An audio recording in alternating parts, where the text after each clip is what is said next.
Tonight, I'm going to talk about when the precepts are open and when they are closed. I am shamelessly piggybacking on Marian's very excellent talk last week on the first 5 precepts. So we're going to use those as our examples. And I really do invite discussion during this. This is not a hold your questions to the end type of talk, okay? So let's take a look just at the first precept. Let's work with it first. The way that it was worded when I took it, and it gets updated and changed and depends on the group you're taking your precepts with, etc. But the way that I took it is I vow to abstain from taking life. What does that mean? Now, here's what I love about the precepts is that everyone gets to decide what it means for them. What is your threshold? Some people would say, well, that's like, thou shalt not kill means don't murder. Don't kill another human being unless it's self-defense. Okay, but we're extrapolating there, aren't we? We're adding stuff that's not in the text. For my fellow lawyer, we're assuming facts, not in evidence. So that's not necessarily the way that it is going to be best interpreted for everyone. And I've noticed that on my own spiritual journey, I have interpreted it differently at different points in my life. I am currently a vegetarian. I have been a vegetarian for, 20 years this year. I was not always a vegetarian because I'm 56. So I ate a lot of animals, okay?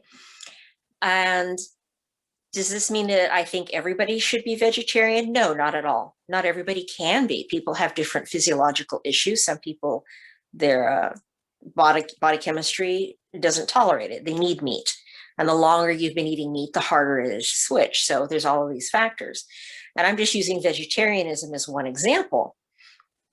Obviously, I say obviously, hopefully, obviously, this precept would include don't kill other people unless you have a damn good reason. What do I mean by that? Again, that's up to you. Would I kill somebody in self-defense? I don't know. I honestly don't know. Would I kill someone to save the life of a child? Probably. I think my inner mama bear would come out and it would just happen. And I would use whatever force was necessary to protect that child because I know myself. I know kind of what my instincts are, right? So does that mean I've broken the precept at that point? Right? Interesting question. And there are no right and wrong answers on this, by the way. This is not a test where you get a grade. These are things that we talk about and we discuss so that if we're confronted with them in daily life, we have a pretty good grounding. Our morality is on a stable foundation. Our moral compass is pointing true north, so we can make those decisions in an instant. It could be as simple as there's an insect, and most people in the United States anyway, just reflexively kill the bug. It's in my house, kill the bug. This precept invites us to consider whether there's another way. I'm not telling you don't kill bugs in your house. Sometimes I have killed bugs in my house. When the Black Widow came in, it was her or me. She had to go, and I'm sorry, but I felt it was way too dangerous for me to try to catch her. Most spiders, though, I will catch and take out. I will catch and release. So it depends. This is exactly, by the way, the kind of conditional or situational ethics that get our Christian brothers and sisters all bent out of shape. They don't like it because they're trained that there's a God and God says this is right and this is wrong. In Buddhism, God is irrelevant and right and wrong are highly subjective and we have to decide it for ourselves. Well, my point simply with that little aside is don't get into an ethics argument with a Christian because we have no common ground with them. Our ethics come from a completely different place. So it's really difficult, unless it's somebody who is not trying to win the argument. But if they're trying to win the argument and you're trying to win the argument, all you're going to do is just argue, right? It's like that old thing about never wrestle with the pig. You just get dirty and the pig enjoys it. So just don't don't argue ethics when the foundation is so different. I was raised Christian, and we were taught that you can't have morality without God. God is the basis of all morality. Well, I'm agnostic. I'm firmly agnostic. I don't know if there's a God, but I think I have a pretty good grasp of morality. So that's what I mean when I say that it's a very different foundation. Not good, not bad, just different. So back to our first precept of abstaining from taking life. What are your thoughts on this? What are some situations, hypothetical, or things that you've encountered when you break that precept, but knowing that the precept is open, that it's okay? Don't all jump in at once. I have a comment. You say you're vegetarian. Do you eat organic food? Because otherwise they use pesticides that kill all kinds of bugs and things on vegetables. Yes, and I eat organic when I can. Yes. I'm not one of those people who spends a lot of time making sure everything I eat is organic. But if I'm in the store and I have a choice, then I pick up the organic one. Yeah, Diana. Oh, Diana, then Larry. I didn't have to, but I chose to put euthanize my dog, who was elderly and was in a lot of pain. And I chose to do that because I didn't feel it was necessary for him to suffer so much. I would consider that great bodhisattva action. I've had to euthanize a number of pets in the course of my life. And one of my dear friends, I was on the phone crying over my favorite dog that I'd had to put down. And she was like the dog of my life. I've had dogs since then. She's still like the number one dog. And I was crying on the phone with Sherry, who did dog rescue. Okay. So she said to me, and I said, I had to do it. She was suffering and it was going to get worse and worse. And Sherry said, don't you wish someone would do that for us if it was necessary? Yes. Yeah. I do. So to me, that's definitely right action, because why let something suffer if it doesn't have to? Yeah, I think that's a really good example of when the precepts are open. Because again, my little dog, he's like rubbing his back on the carpet. You have bears scratch their backs on a tree. He does this on the carpet. So it's just, he's going to make some noise. And if I put him out, he'll bark because he has to be in the room with mommy. So there we are. But that's a clear indication to me of when the precepts are open, is when there's no room for improvement and that suffering is occurring. Now, do we take that to euthanasia with people? I throw that at, well, I'm going to get Larry in next, but then we're going to see, well, what do we do with that issue? Because I think we can all agree we do that with animals because they can't speak for themselves. My dog couldn't tell me. She couldn't say, yes, it's time. Or she couldn't say, no, mommy, wait 3 more days. She couldn't tell me. So I had to make the call. But with people, they can tell us, hopefully. So it's a little different, right? Okay, Larry, you've been patiently waiting. Thank you. The first precept is something that I think of a lot because I realize the best route, I believe the best route to go would be to not eat meat. And I think about the death of all these things that I eat, that I don't have to eat, but in the same token, I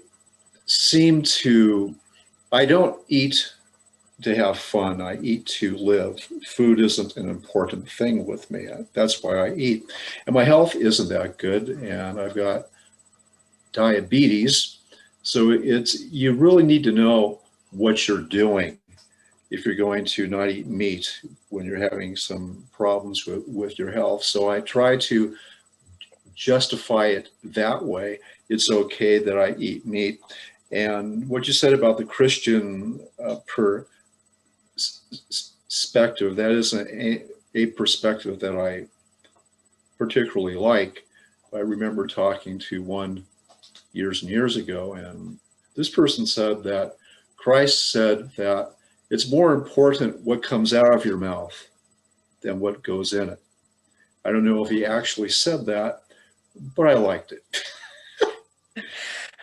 Thank you, Larry. Yeah, I don't know where that is in the New Testament. I don't recall that quote, but it sounds like something that Jesus could have said. Yeah. Well, on that topic of, I guess, Christianity and Buddhism and different ways of figuring out morality regarding the first precept in particular, I was just reading today. Actually, there's a book, again, Carl Jung. Mention him a lot probably whenever I speak. But he was again a psychologist, and he particularly one thing that he says is that the whole goal of any religion, which I think Buddhism, maybe not Zen to some people, but in general is a religious practice. It's about really at the base about morality. And the primary question that is the first precept is about how we relate to other people, right? Especially how we deal with aggression and violence, that we feel within ourselves and that we see around, And Carl Jung, he's writing in this book, the Red Book, during World War II. Just at the beginning, it was right when they pushed World War I, maybe. Whenever they pushed Archduke Ferdinand out of the window. World War I. Yeah. World War I. And he's talking about the issue, right?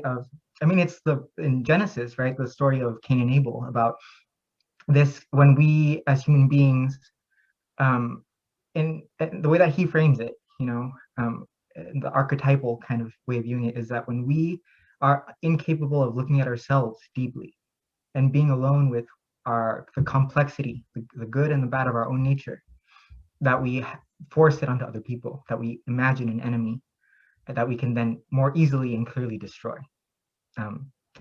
So yeah, as a meditative kind of thing, that's been something that I've been he calls it the shadow, right? This thing that we project onto other people, but which is an aspect of ourselves, right? With any great light, there's a great shadow, is a thing that he focuses on. So yeah, just food for thought. Yeah, thank you. I'm also a big fan of Jung, and I like his discussion of the shadow. There's a Wiccan priestess that I know, since we're being multi-religion tonight, who says, and this is one of her mantras, she says, I love my shadow as I love my light. And I think that's really good, that idea of embracing all of ourself, because it's not good, not bad, right? It just is. And we talk a lot in Buddhism about don't make opposites. So don't make good and bad, simply acknowledge that it's all part of us. Yeah. And yes, there's a lot of ethics in Buddhism. And there is a trend among some Buddhist teachers over the last few years to say, oh, we're talking too much about ethics and morality in Buddhism. That's all we ever talk about. And I call those people wrong, but that's just my opinion. I think that that's extremely important. It makes up a good chunk of the Eightfold Path is morality and ethics. And if we can live that way, the Buddha taught, we will be happier people, and the people around us will be happier too. So that's why we consider all this stuff as much as we do. Any other comments or questions at this point? Okay, so we talked about having to euthanize animals. What about people? Where's the line? Nobody knows. Diana? No, I don't know either, but I certainly wouldn't want to suffer. I would want a way to end suffering if it became overwhelming and there doesn't seem to be a point to it. Right. I think that most people would want that for themselves and for their loved ones. My ex-grandfather-in-law, so my ex-husband's grandfather, was suffering a lot at the end of his life, and he was in the hospital and he was dying, and the doctor said he only had a few more days. So my father-in-law, his son, went in there and said, why is my father suffering? What is the point of this? Turn up the morphine. What's it going to do? Kill him? So they found a way to increase his pain meds so that he wasn't suffering, and then he drifted away. So that was fine. They didn't kill him by any means. I mean, the disease did. He had multiple types of cancer at the end, I believe. But they found a way to relieve that suffering. And yeah, I think that that's what most people would want. Larry, do you have a contribution? Yes, this reminds me of a very good movie that came out about 50 years ago. It was called They Shoot Horses, Don't They? And the entire premise of that film was, it was during the Great Depression, and these people would get involved in these dance-a-thons that would go on day after day after day after day. And they're in such horrible shape psychologically and physically and emotionally at the end of these things that could go on for day after day after day after day. One of the dancers shot the woman that that was a part of the whole thing, and the only thing that he could say was, "They shoot horses, don't they?" Yeah. Yeah, it's one thing when we make the decision for ourselves. It's completely different when we make the decision for someone else, isn't it? Yeah. You know, yeah, the point Diana was making is that's her choice.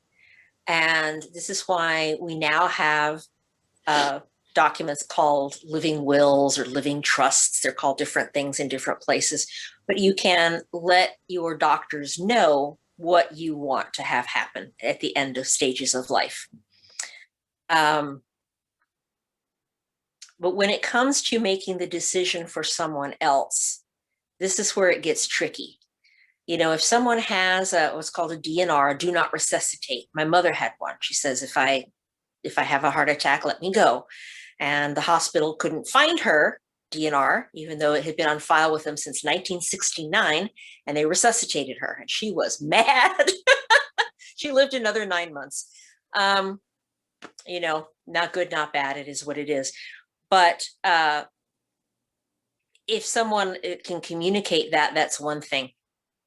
My ethical concern with that is that we don't make decisions for people who can't make the decision for themselves. And again, this is my opinion, that we err on the side of life. If someone has another opinion, fire it up.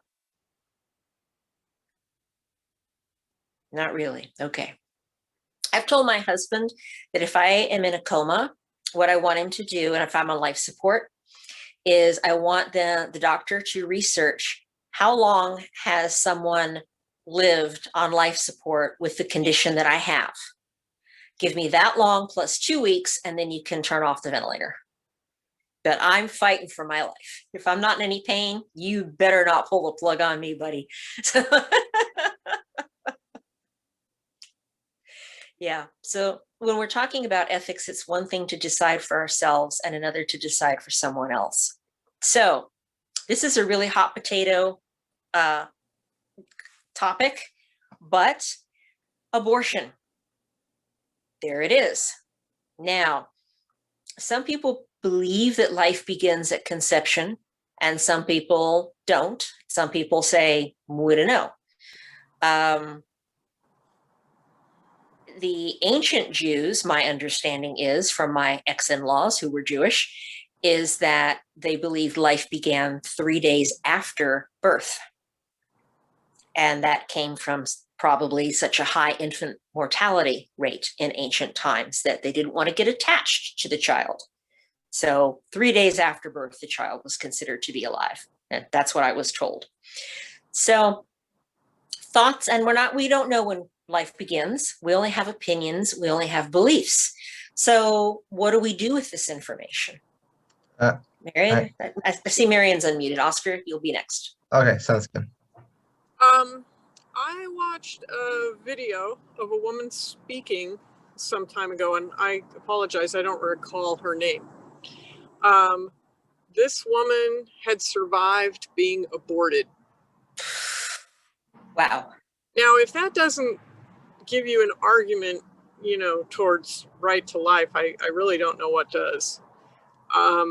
She, you can probably find her on Google and look up some of her speeches on YouTube.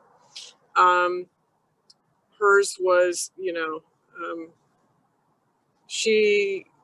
I believe it was a saline abortion that she survived being aborted, and it was a fairly late term abortion. But at any rate, she has very strong Christian views, and that's very obvious when you watch her speak. But if you can find her on YouTube and listen to her, it's very powerful. And it really, what she had to say really makes you think. I really recommend watching this video. I'll try and find her name. But yeah, it changed my opinion on the subject completely, 180. So. Oh, thank you, Marian. Oscar. Thank you, Marian, for sharing that. I was, I think when you said conception begins, 3 days, 3 months, I was thinking conception begins in education or in prevention. I think if we Do you mean life begins, Oscar? No, not necessarily life, but I mean, not like biologically, right? But I think like if we had more education and less taboo about sex, and talking with, middle schoolers are already very sexually active, but I don't think while they're sexually active, I don't know if they understand everything about it or the consequences, or even if they think they understand the consequences, maybe just knowing a little bit more what would entail to, and what is, maybe go, explain what the abortion process is, giving them resources, having condoms available at the schools, stuff like that. I mean, maybe that's too progressive, but if not condoms available, at least letting them know what is a condom, or what are other forms of contraception for women and for guys, and just give them more information, because they kind of are doing this deed and without really a lot of knowledge. So my guess would be that having more knowledge, I don't know if it would stop them from doing it, but at least maybe they'd be more conscientious about it. And you've taught middle school, haven't you, Oscar? Yeah, I have. Yeah, I thought that you had taught that as well as high school. So yeah, education, I'm a fan. I think that knowledge is power, and it's not like we're going to be able to stop the kids from doing it. I went to a Christian school, and the adults around us thought, well, if we just don't give them condoms, they won't have sex. And of course, sex occurred and babies were born. So unwanted. There you go. So my opinion is that that's not a good solution. That education is a good solution. And then if you don't have unwanted pregnancies, you don't have so many abortions. So we're not going to solve the abortion question tonight. We don't know when life begins. Obviously, the case Marian was talking about, she mentioned it was a late term abortion.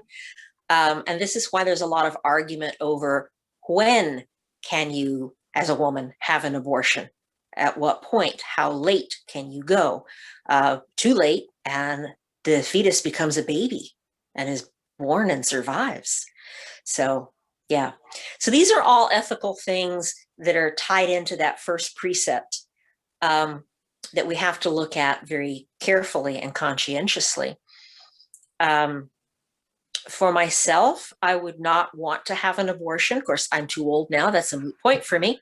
But I always hoped I would never be in the situation where I had to make that decision. And I took precautions not to be in that situation. So I never had I was never pregnant.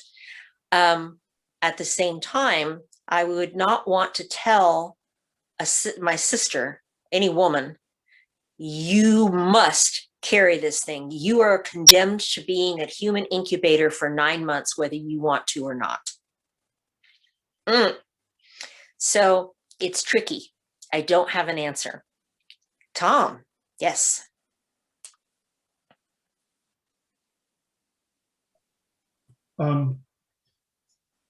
As we talk about the precepts, it's important, and you mentioned it earlier, Master Myodo, it's important to realize that the precepts that we take as lay people are established entirely as a synopsis of the Noble Eightfold Path.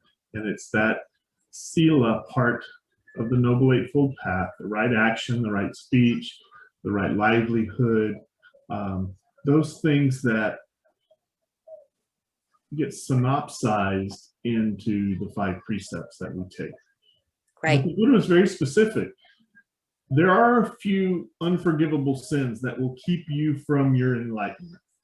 Killing your parents, killing a arahant or a Buddha.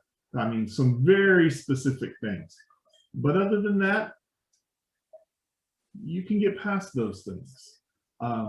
So if you're a young woman or an older woman who had an abortion at an earlier time in your life, it doesn't mean you can never get past that and find your own liberation, your own emancipation. Of course you can. And the Buddha taught very clearly that you can. And yet, you know, when to kind of go back to the first one, there was a story once where the Buddha was going on his alms round, and at the end of his alms round, he knew he wanted to go a certain direction, and he went a certain direction because he knew there was a fisherman, and there was a fisherman whose name was Arya, which means like noble one. And he called out and he said, "Fisherman, what's your name?" And he said, "My name is Arya." And the Buddha says, "There's nothing noble about your job." And it caused the light to go off above his head, you know, that, yeah, I have a job where I kill things all day long. And so it caused him to change his life.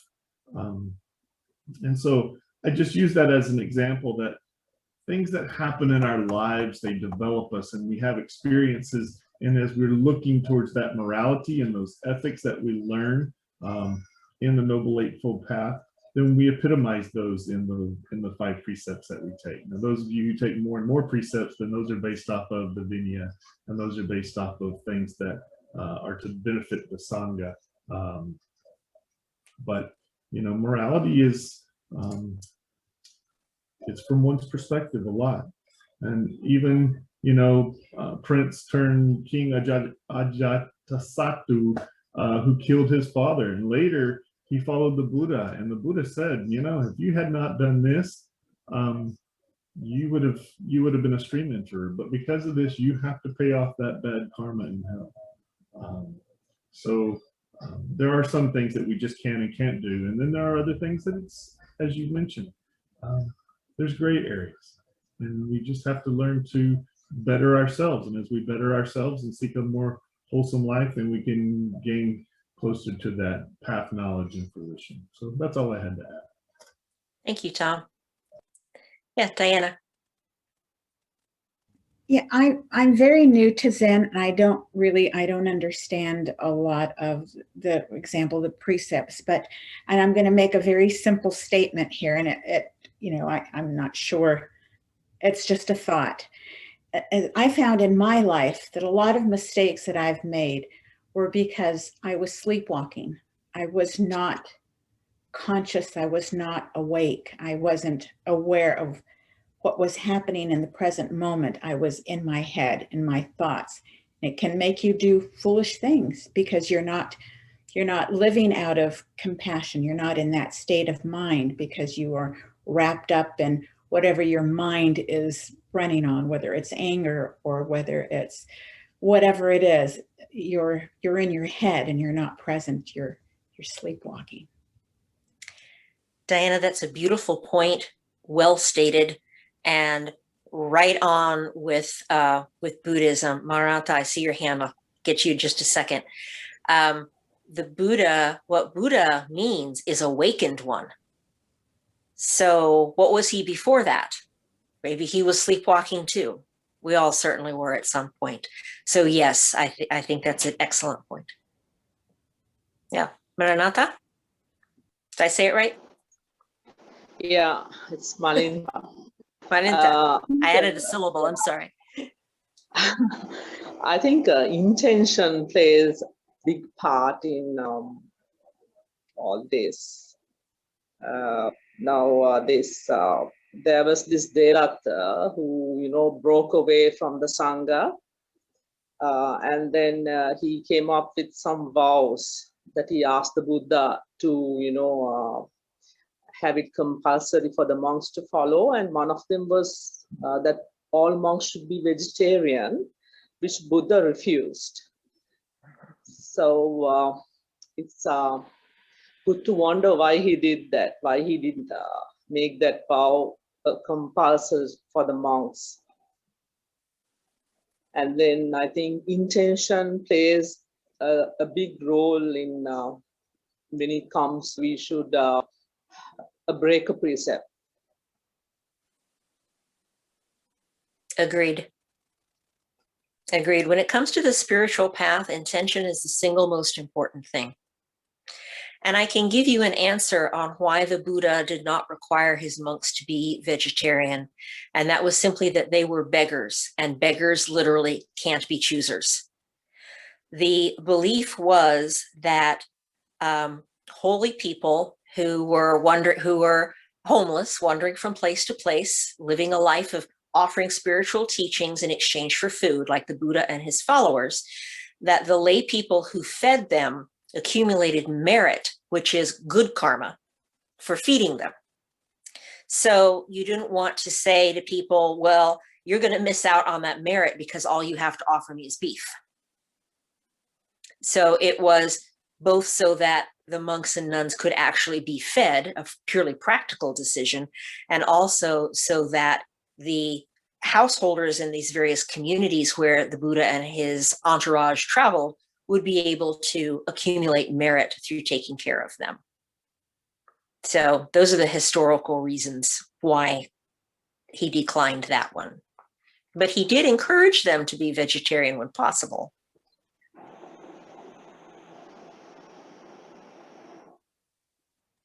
Okay. Did you have something else to add? Yeah, there's this story in Dhammapada, I think. There was this family, the mother was enlightened, but her husband was a hunter. So he kills animals and every day and brings them home and gives them to cook. And then she just cooks it. For her, it's just, she's doing her duty, I'm not sure where it's definitely in the Dhammapada. And just if you just refer to it, you'll come across the story. Yeah. Yeah, that's a good story. It reminds me of the story of the butcher who wanted to follow the Buddha, and he said, you have to give up your job. And the butcher said, well, I can't do that. I have a family to support. So the Buddha said, well, I'll tell you what, I'll give you precepts and you can follow me at night when you're not working. So he walked the spiritual path by night and he continued to be a butcher by day to support his family.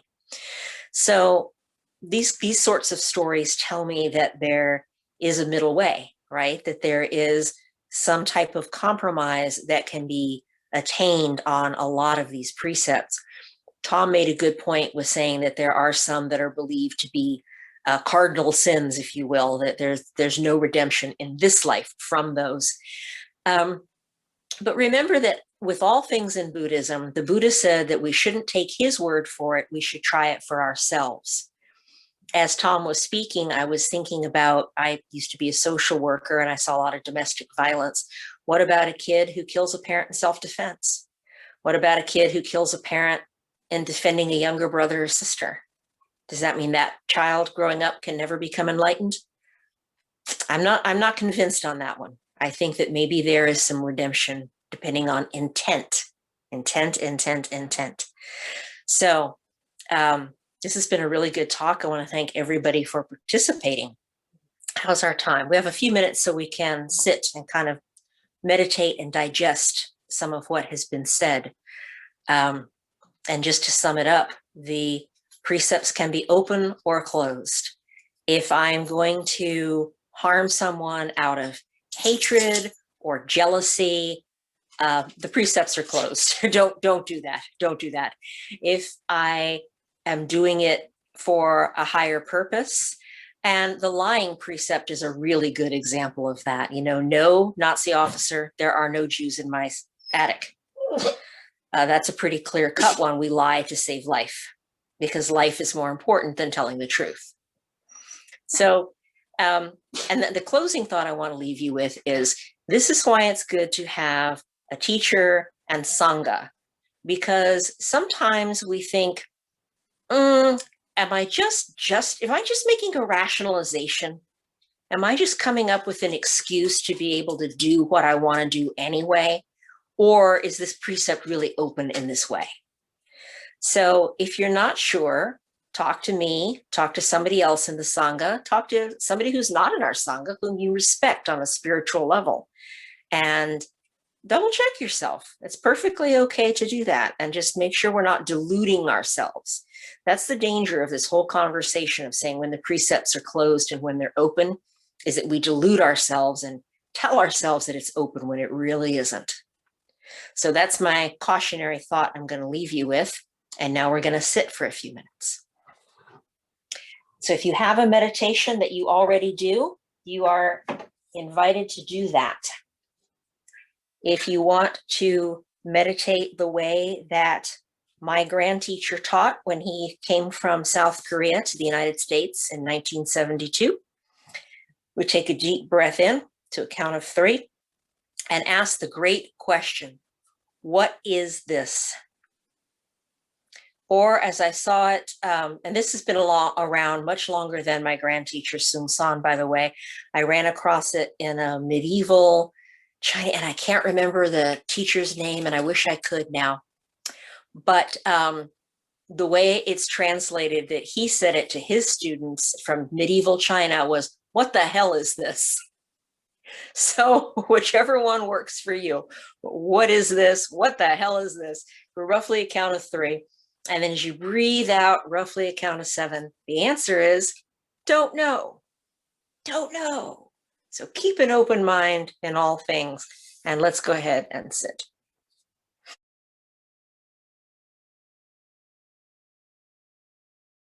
And thanks, everybody. So the one parting shot, the point of all this precepts talk is just to get us to think before we act.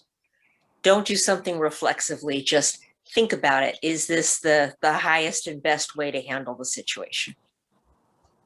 So thanks, everyone. Again, thanks for all your participation. This has been lovely, and I look forward to seeing you next week.